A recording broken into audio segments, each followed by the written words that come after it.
भारतीय हॉकी दल को बहुत बहुत शुभेच्छा शुभकामना। एशिया कप रे दक्षिण कोरिया को जो भाव में 4-1 रे हराइला एवं सीधा सड़क विश्व कप 2026 नेदरलैंड और बेल्जियम रे हेबा को जाउछि सेतिपई क्वालिफाइड हैला। बहुत बहुत शुभेच्छा शुभकामना। ओडिशा भारतीय हॉकी दल को पृष्ठपोषक करुछि एवं भारतीय हॉकी दल केउभଳି भाबरे विश्व पटल रे ना करि पारिबो सेतिपई ओडिशा सरकार कर यथेष्ट साहाय्य सहयोग एवं शुभकामना रहुछि।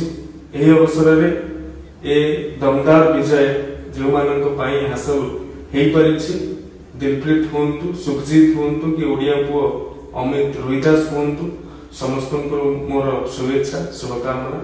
फोन जोगे भारतीय हॉकी दल को ओडिशावासी तरफ शुभेच्छा और शुभकामना ज्ञापन करिछि। निश्चित भाव में ए विजय अभियान आगामी दिन में जारी रहिबो बोली प्रभु जगन्नाथ निकट